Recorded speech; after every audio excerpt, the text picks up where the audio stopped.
Idem vám točiť vlogy, tak proste, lebo proste som doletela do Neapola.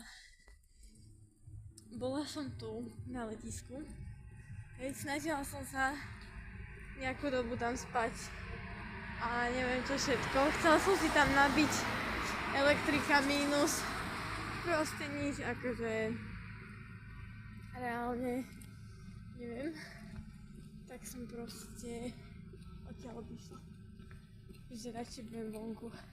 A pritom tu vôbec nie je zima, to je akože celkom pekné počasíčko, že akože nie je najteplejšie, ale úplne super, akože vyšla som z toho letiska a hneď ty kokos začal pršať, ale to je detail. To neriešime také a idem si ja tu teraz. Čo sú zaťažení na svetielka? Kajte na to. Vám to natočím proste. Oni si celú stenu vysvetielkujú tu. No, takže tak. Proste musím natočiť. Chvíľu som napola, už tu zvolená značka, proste bordel po uliciach, akože fajne si tu žijú. Ale pekné to tu je celkom. Takže má to zároveň taliansky vibík a zároveň taký, že ghetto. Ale nie, však ja mám rada Taliansko a všetko toto, ja som úplne s tým v pohode.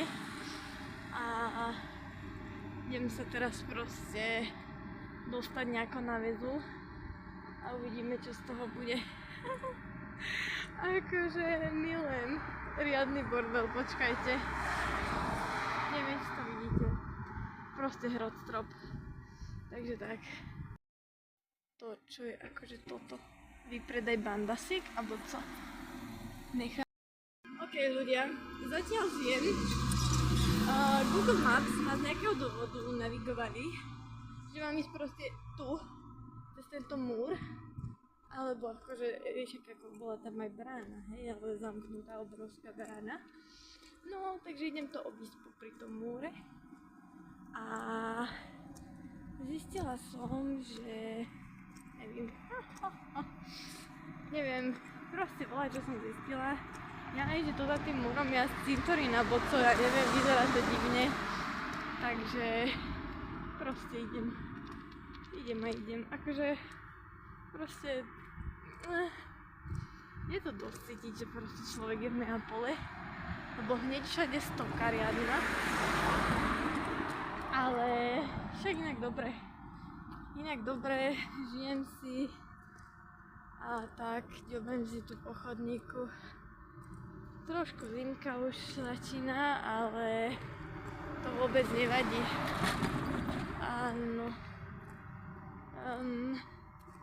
Hej, proste divné veci sú tu a tak, ale proste len tak diera v múre a cesta.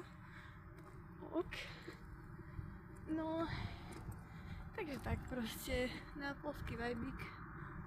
Čo tam je také zarastené. Neviem, či to vidíte alebo nevidíte, ale ako celkom hrotík. Akože auta tu jazdia jak divé. Tu žiadna rýchlosť, žiadne čiary, nič. To aj tak sa to nedodržíva. Na čo by tu kreslili čiary? To je úžasné. Takže ako pekné. Môže byť, si myslím. A kým len poprchá, tak je dobre. A uvidíme, kam sa dostanem, jak sa dostanem, potom vám dám updateík, keď sa dozviem, že čo a ako. Ja už som ďalej, musím povedať, že som sa dostala do trošku civilizovanejšej časti. Dajme tomu. Aj keď proste tu sa nedá čakať nič extra. No, ale musím povedať, že z týchto topánok ma dosť bolia pety. Takže boli ma už aj predtým, ale no, proste život životuje. A tak no, ja si kráčam životom, či jak, no, neviem. Ale už na mňa prichádza aj únava, a neviem čo všetko. A tak v lietadle som spala nejaké 2 hodinky, hodinku, neviem. Lebo síce ja som mala miesto na sedadle, kde? Počkaj, inak. To som minule zistila, že ja si zakrývam mikrofón občas a potom ma nie je počuť riadne. Ale no, čo sa, ja že som mala sedadlo a hneď vedľa mňa tam proste sedeli ďalší 2 ľudia najprv. Inak pekne z vrchu z lietadla som si pozrela, že jak to vyzerá a že keby chcem ísť do Národného parku, čo je kus ďalej, tak viac na severe, tak tam sú zasnežené tie hory na kompletku, takže asi nie. No a tak ďobem si. No a proste bola tam, ja som mala proste plný rad, hej, že sme tam sedeli úplne, že všetci sme mali vedľa seba miesta. Ale ja som potom videla, že fakt predo mnou tam bolo strašne veľa voľných miest, že úplne že prázdne rady. A že no tak ja to kašlem. Som išla a som si sadla na sedadlo proste, kde nikto nebol. Som rozvalila cez 3 sedačky a spala som. Skoro celý let som prespala, no. Takže tak. A ešte som si fotila západíky slnka a točila a tak. No a čo som chcela povedať ešte, že neviem, že proste reálne už v tom lietadle som letela s kopou Talianov a nikto, ale že nikto nerešpektoval moc tie tam pravidla, že buďte zaputaní, no isto, všetci tam odputaní, neviem čo, behali proste, ja že no úžas, opa. Takže som sa pridala, ale nie, však som seba presadila a potom som už setkala pekne. Dobre, čo zatiaľ? Zatiaľ idem, inak už tu začali, musím povedať, typické talianské úzke chodničky. A v strede lampa ešte, aby sa vám dobre išlo. Takže tak si ďobem. Hej. A tak potom vám dám nejaké info, keď bude niečo nové. Nie je to moc vidno, ale tam idem. Vzadu taký kopec proste. Takže lidi, prešla som takou divnou, to sú také zaujímavé baraky. No a som teraz na moste, ale musím povedať, že podľa mňa, akže už tu pár aut po mne trúbilo, motorkár tu na mňa cmúkal, podľa mňa si myslí, že som nejaká štetka. Ja to pozerám, že ja to proste, nie som žiadna štetka. Čo si o mne myslíte proste, ja sa s vami nejdem baviť, keď ste takí, chápeš, no, takže vlastne to je všetko, čo som chcela. Proste už ma tak bolia tie pety, že tu skrývam. Ale inak v pohode stále si kráčam, stále si ďobem. A neviem, akože už som bola kúsok od mora, lenže proste potom ja idem podľa tej navigácie a už ma to potom znovu viedlo späť proste k tým horám, takže idem k hore. A tak, idem na Vezuv a uvidíme čo bude. Akože, ale celkom pekne tu je, celkom pekne. Dala som dolu jednu vrstvu, čo som mala na sebe ešte. Lebo už mi bolo teplo, dala som si radšej cop, lebo som si povedala, že ty kokos s tými rozpustenými vlasmi môžu fakt vyzerať jak štetka. Tak som ich dala do copu, že snad to nebude vyzerať už tak hrozne. No, ale akože išla som okolo takých všelijakých zaujímavých miest, že si hovorím, že a v diaľke počuť nejaké strelby, tak som také, že ja neviem, či strieľajú, alebo že čo robia, že či či strieľajú sa, alebo púšťajú ohňostroje, alebo to tam petardy hádžu, ale asi to nechcem vedieť možno ani. A tak, akože hej. Už ale sa fakt blížim k tomu Vezovu, takže už som šťastná. Už ho tu vidím dohľadne, takže dobre je. Dobre, aj keď má teraz vrchol v oblakoch, ale to vôbec nevadí, pretože do rána oblaky zídu, že hej, budú musieť. No, ale páči sa mi, ako niektorí bývajú tam na tom proste kopci. Hej, no. A napríklad sú tu aj Pompeje blízko, ale tam asi nezajdem, lebo to už bude moc. Takže tak. No a hej, teraz musím priznať to, že ak som... No a každú chvíľu mi vypína navigáciu, takže som nahnevaná trošku, ale nevadí. No a tak, dúfam, že budem mať dosť miesta v mobile na tieto moje vlogisky na polské. Hej, takže pekne. Ale už mám pocit, že sa dostávam fakt, že do takej civilizovanejšej úplne, že oblasti. Už akože v pozadí tam vidím aj proste prístav a také veci, ale je to fakt, že v pozadí, takže tak. No a inak ešte na druhej strane som videla, že tiež je tu taký kopec v Neapole, iba ten ťažia tam šutre. Takže to som bola taká, že no neviem, či môžem takto chodiť na kopec, kde ťažia šutre. Tak som to vzdala a idem na Vezu. Aj tak proste, to nemôže povedať len tak hocikto, že bola som na Vezuve. Čože, akože román. No a teraz sa dostávam na takú komplikovanú tú cestu tu. A som taká, že nejak to budem musieť prejsť. Uvidíme. Ja. Proste to sú o takomto čase. Aj malé deti hore vonku proste normálne. Takže wow, zaujímavé. Akože dobre, môžu mať tak 10 rokov, ale deti.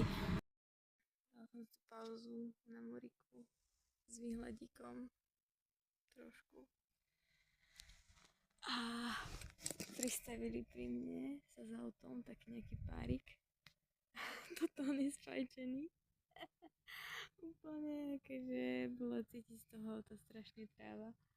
Ale dobre im bolo zjavne. A tak sa ma pýtali, že čo, ako neviem, niečo, že či som sama. A že hej, oni, kde máš frajera? Nikde. No, takže sranda. No, ľudia, dobré ránko. Spala som tu s výhľadom na kopci, ale stále pod kopcom, tam vidíte. Vzadu hore som ešte mala volať, kde ísť, ale nakoniec na to kašlem, pretože no som sa ako si zasa prepočítala proste, ja klasicky nadšenie sa niekam vyberiem a si poviem, že však to bude v pohode 9 hodín kráčať v kúse v noci bez spánku. No, takže tak. Takže som to zakempila tu niekde neviem, či pred vrcholom ešte mi chýbajú nejaké 3 hodinky. Typujem približne hore kopcom, čo je inak tam vychádza slnko za mnou. No, takže proste ešte mi chýbajú nejaké tie 3 hodinky. Peši, hore nejako sa tam dostať. A to som taká, že fúha, ja sa potrebujem stihnúť dostať aj na autobusovú stanicu, čím skôr, aby som stihla bus do Ríma nejaký v normálnom čase. Takže som to tak zhodnotila, že kašlem na to. Na budúce, keby sem mám ísť, tak sa odvezem autobusom niekde tu pod vrchol, alebo proste pod kopec, tak jak to robia všetci ostatní ľudia, že buď autom, alebo busom, alebo taxíkom, alebo volačím sa odvezú hore a hore sa prejdú fakt iba kúsok a sú tam, no. Lebo pre mňa bolo najhoršie to, že ja som vlastne tam vidíte v pozadí, tak tam niekde je letisko a ja som odtiaľ šla proste celý čas peši až sem a už len to kráčanie cez to mesto ma vyčerpalo tak strašne, že hej, že teraz som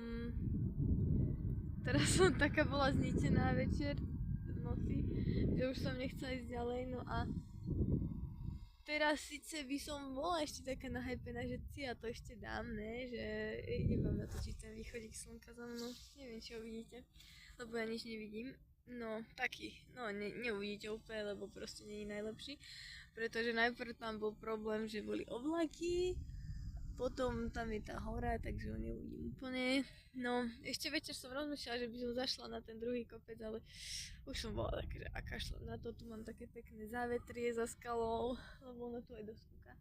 Takže tak, no a zmokla som, lebo bežala v noci.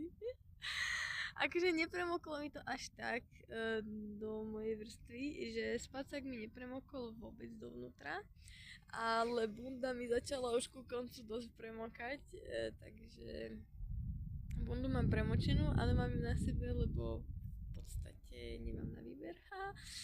Takže ja dúfam, že čím skôr uschnem a že všetko bude v pohode a že sa dostanem čím skôr na tú stanicu autobusov, aby som to stihla. Takže tak, to je môj problém, môj plán, lebo fakt, aby som sa aj hypla, hecla a vybehla tu ešte hore na ten vrchol, ale proste časové dôvody a to, že ty kokosti, že vyčerpávajúce zasa kráčať neviem ako dlho proste na tú stanicu. Neviem ani kde je presne takto to zistiť. Takže tak, asi všetko, paráda, koniec. A idem. To iba taký update som vám chcela dať. Ešte vám tu pri zostupe poviem. Nahrám videjko, že tie lávové kamene. Inak to je zaujímavé pozorovať, že jaké útvary to vyrobilo, tie lávy a tak. No ale každopádne spala som aspoň s pekným výhľadíkom. Sice východ slnka 0 bodov a hej, východ slnka 0 bodov. Samotný vrchol a samotný väzu. Hej, proste neuvidím tú roklinu, neuvidím nič vlastne, čo tam bolo. A inak tu sú také zaujímavé sochy spravené, asi z tých hlavových šutrov popri ceste. A ešte som tam našla aj nejakú takú tabulu, jak na hrob, viete, včera, jak som išla, ale to nejdem hľadať. No a tu som vlastne včera prišla, tady to, tento tu opletený pozemok. No, ešte, že som o tom vedela, ešte, že je opletený riadne z každej strany, tu končí plot. Takže tak. A na druhej strane to isté. Pár metrov máš plot iba a potom sa tvária, že to stačí tu taký múrik. Každopádne, aj napriek tomu, že som nedošla až na vrchol, tak to stálo za to. Neľutujem, že som išla, lebo sa mi isto spalo aj tak 3-krát lepšie, jak na letisku. Hej, takže tak, síce som sa triasla miestami od zimy, ako sú také jaskinky zrobené z toho. Nič, aj tam som mohla spať. Tam by mi nefúkalo isto. A možno by som ani neopršala. Ale tam je taká lepka. Čo si? Dobre zrobené. Páči sa mi to. No, takže tak. Takže paráda, ale tak nebolo dobré, že tam som spala, aspoň som mala krajší výhľad a hej, proste tak som to zhodnotila, že aj napriek tomu bolo to dobré rozhodnutie. A musí zhodnotiť, že proste tu tie ulice a to mesto vyzerá cez deň úplne inak, jak v noci. Proste, ja som išla z veľkej časti tou istou cestou, jak smerom tam, čo som šla po tme. A teraz som šla ráno, za svetlo a úplne inak to vyzerá. No aj som nespoznávala tie cesty. Ale tak nevadí, teraz už spoznávam nové cesty. Napríklad. Poznajú takú vec, že kontajnery. Proste nič, toto je úplne ghetto ihrisko. Ale inak dobre. Môže byť. Ja dávam to akože toto video v texte. Každopádne rozdelím to na viac častí. Minimálne na 2, možno na 3. Neviem. Zatiaľ to vyzerá, že na 2. Uvidíme. Toto je prvá časť, čisto len Neapol. Ďalšia časť bude Rím a uvidíme.